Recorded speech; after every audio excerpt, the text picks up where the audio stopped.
Good evening, ladies. So today we're going to be talking about human evolution.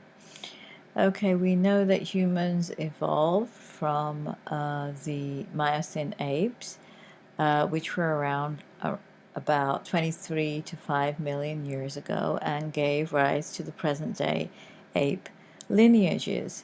Now, if you look at human evolution, it's not really a ladder, it's more like a tree because around four species of hominids uh, could survive at any one given time period.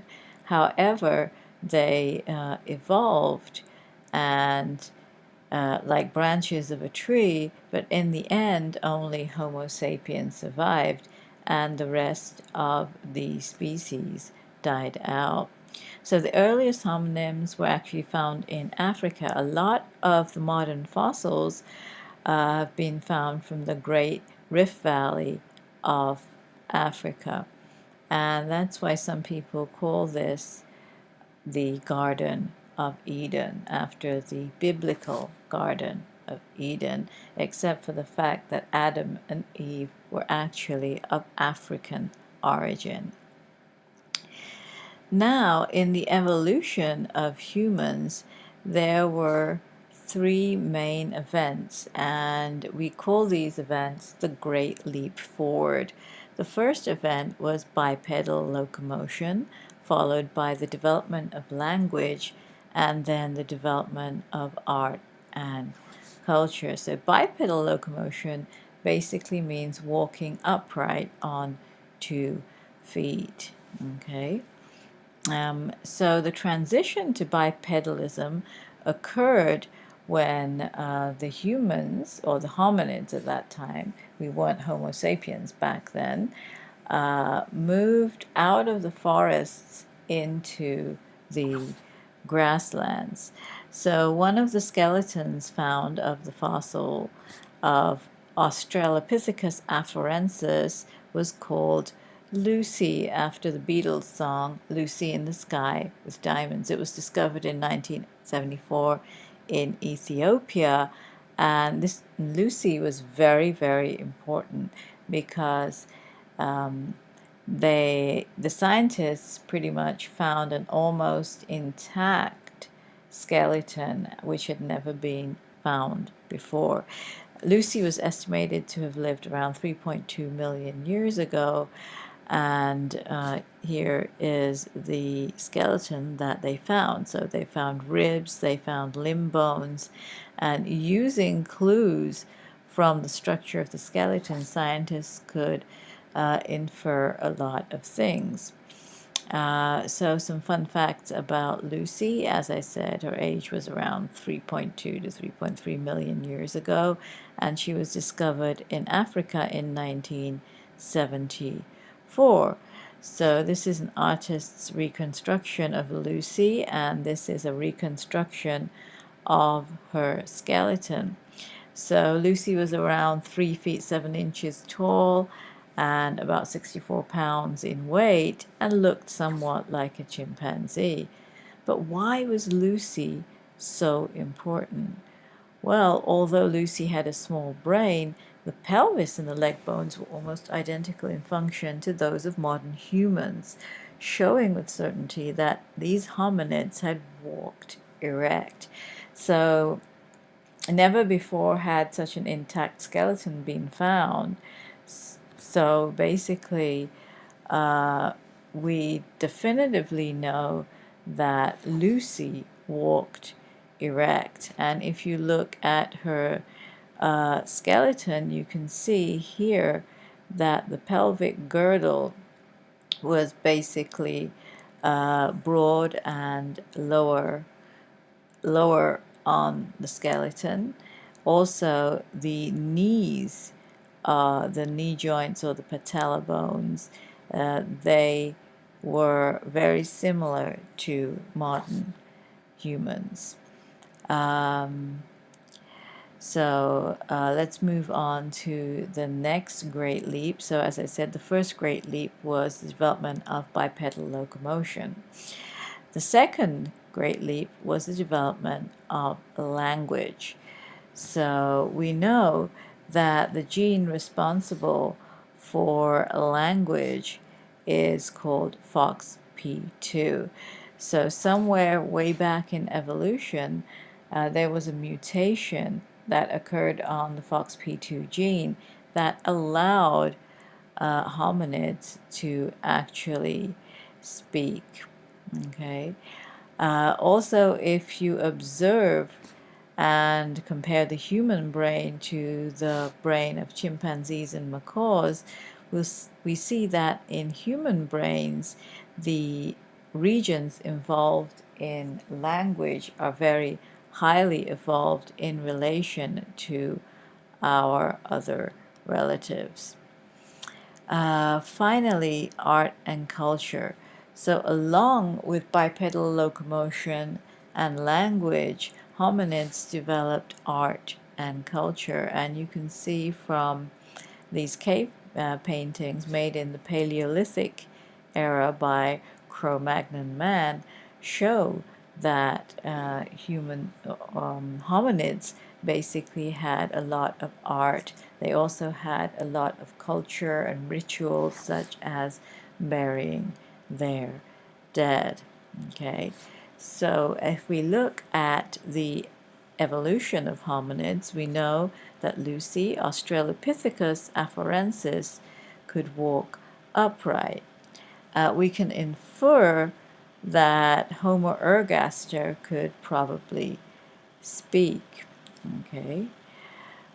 We also know that the diet of early hominins or hominids actually changed. So if you look at a chimp's teeth, you can see that they have these sharp teeth for basically tearing apart flesh. But then if you observe a human jaw, you can see that we kind of lost the sharp teeth because first of all, we started to cook our food, and then we started to eat vegetables and crops and became hunter-gatherers.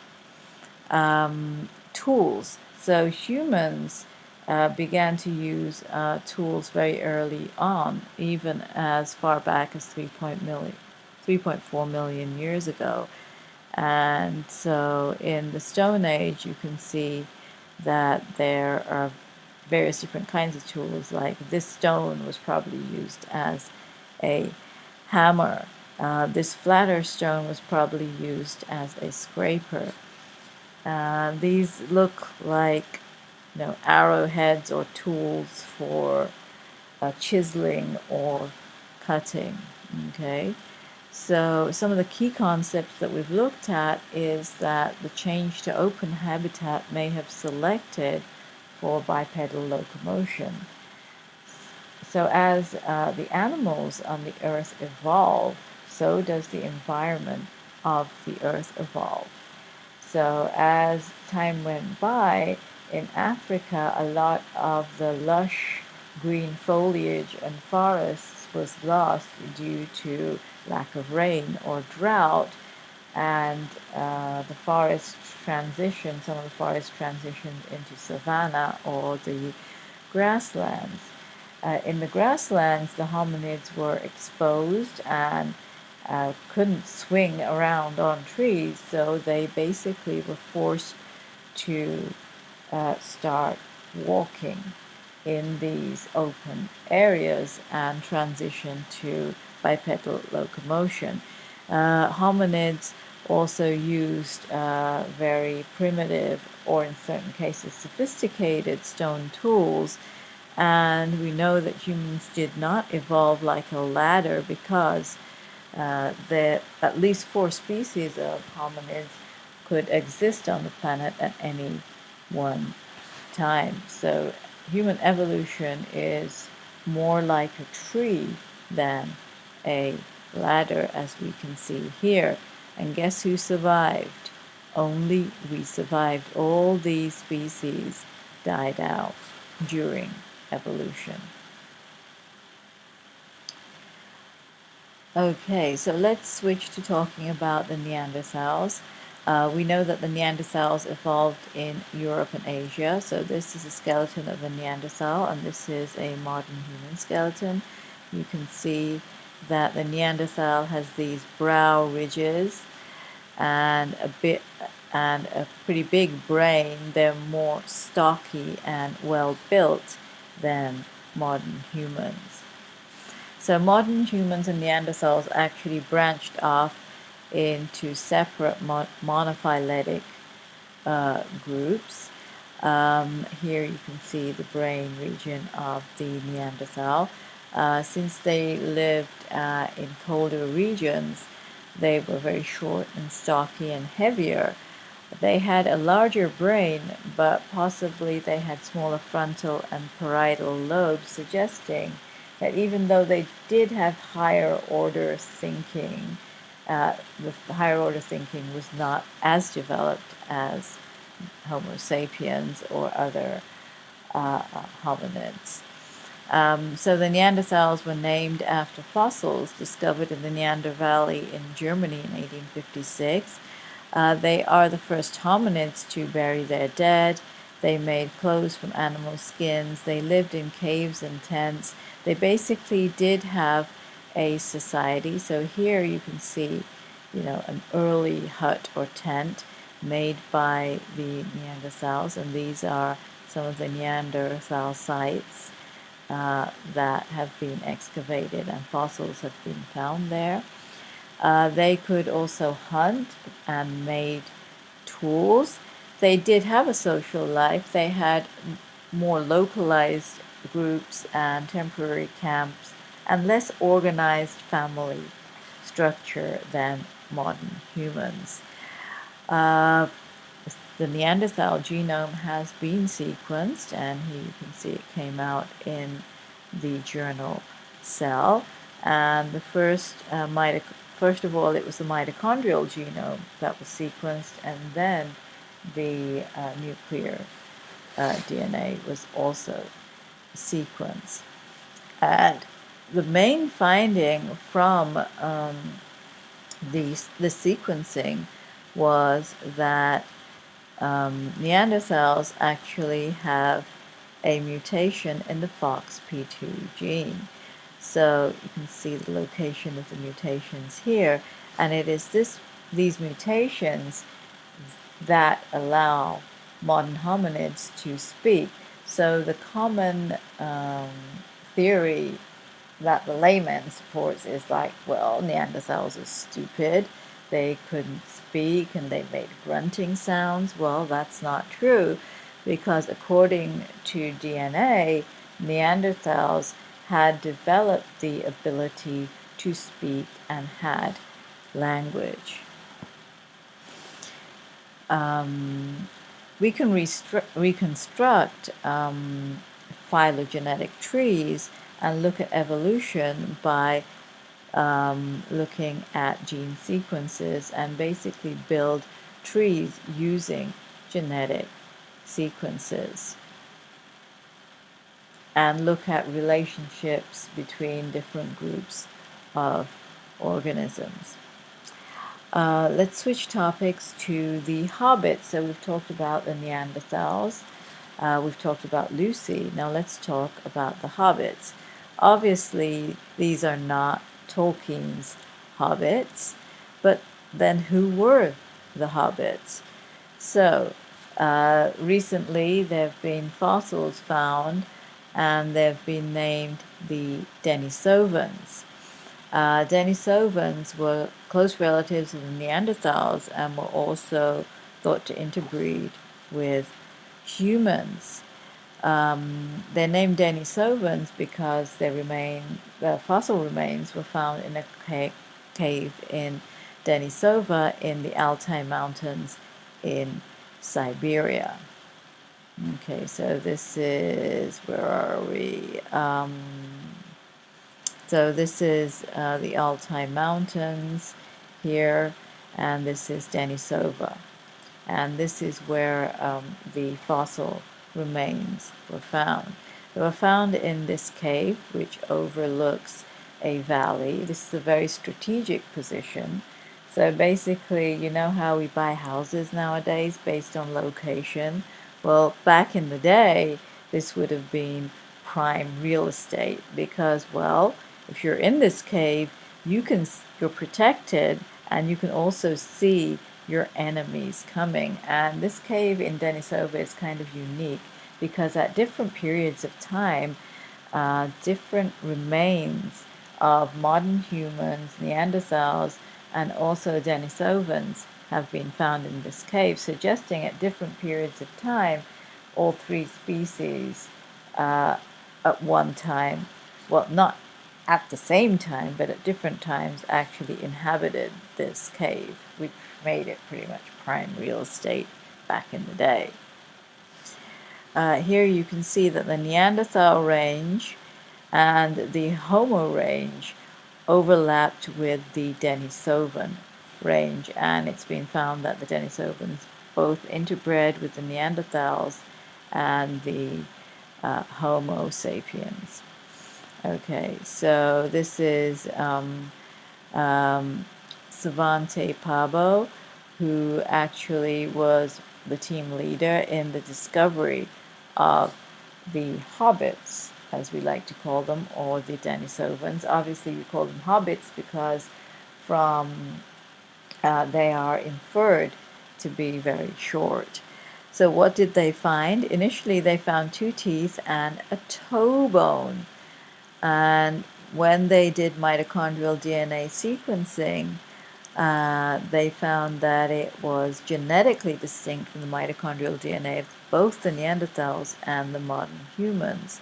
Then they obviously sequenced the nuclear genome and found that this group, the Denisovans, share a common origin with the Neanderthals.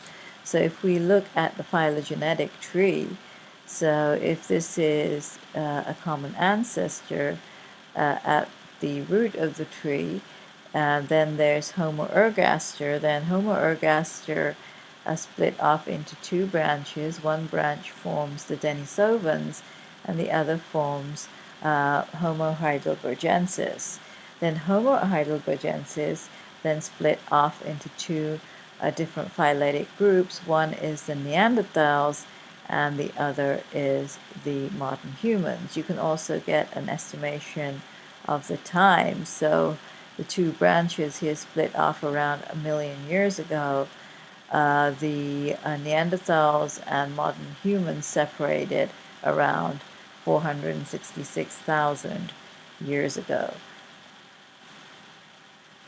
So we were talking about the Hobbits, or the Denisovans, and what we found were in modern human populations, when we compared it to the Denisovan DNA sequence, we found that Denisovan alleles were present in these populations here, okay, suggesting that the Denisovans also interbred with the humans. I don't know if I mentioned this, but the Neanderthals also interbred with humans and left traces of their DNA in human populations. So there is evidence of gene flow of Denisovans and humans, and also gene flow between the Neanderthals and the Denisovans, suggesting that all 3 species could actually interbreed. We also have found that a certain gene, Tibetans have a version of the EPAS1 gene, which helps them adapt to low oxygen levels at high altitude. And according to a study published in Nature in July 2014, the same version of EPAS1 gene is found in the Denisovan population, suggesting that this gene, EPAS1, this version of the gene found in Tibetans, actually originated with the Denisovans. So the key concept here is that is that from molecular and fossil evidence, we find that the Neanderthals and the Denisovans represent separate lineages, but they descend from a common African ancestor. So Homo sapiens, which is us, emerged around 50,000 to 200,000 years ago, depending on what kind of evidence you look at. So in the human tree of evolution, all our ancestors were wiped out and only we survived. Only the Homo sapiens survived, but Homo sapiens carry traces of the Neanderthal genome or Neanderthal genes and Denisovan genes in their genome, suggesting that at a certain point the humans or the Homo sapiens did interbreed with both the Neanderthals and the Denisovans. So, of course, we have a hypothesis by which humans originated in Africa. They moved out of Africa and migrated to all the four corners of the globe. So out of Africa, humans moved up north, they moved west, they moved east into Asia, India, and then to Indonesia, Australia, and also, because the world's a globe, through Russia to North America, and finally to South America. And this is the out of Africa hypothesis of human expansion. There, of course, along with human evolution, the biological evolution aspect, there is also a cultural evolution aspect that we can look at. There is lots of evidence from cave art, artifacts, and imagery that human beings, as they evolved biologically, also evolved culturally. So early Homo sapiens were very culturally diverse. They had different customs and a semblance of religion. They had creativity and art. There is a current hypothesis that suggests that this social evolution may have driven an increase in brain skills. And if you compare social skills between humans and other apes, we see the humans have far greater social skills, whereas in physical skills, it's pretty much evenly spread out. So, as I mentioned before, this may be because the humans have a highly developed brain, and especially in regions of communication and language. So basically, biological evolution, as it progressed, there was also a cultural evolution. Basically, what we call evolution meets civilization. So as we biologically evolved, we developed all this art, culture, religion, and customs, and family, and the concept of belonging and togetherness, which basically led to us creating a civilization and culture. So, in summary, the human brain evolved in response to a variety of selective pressure, which may be related to social evolution. We obviously know that humans have adapted to environmental change. For instance, while the hominids were in Africa, we were very dark-skinned. As we moved out of Africa, we adapted to different regions and temperatures, and now human beings are very diverse, both culturally and also physically. In some regions, human beings are short. In other regions, they're tall. Some are fair-skinned. Some are dark-skinned. And this is because of the fact that humans have adapted to environmental change. Another kind of evolution, which is not biological evolution, is cultural evolution. It's when human practices are passed from generation to generation, which basically means our traditions that we got from our ancestors. And these, even though they're strictly not biological evolution, they can also be studied through certain evolutionary methods. So this is where we came from, ladies and gentlemen, and meet our ancestors, right? And meet the human evolutionary tree and be very, very proud, because out of all these hominid species, we are the only ones that survived. So thank you very much. And please read the PowerPoint slides and any notes that I post for your final exams.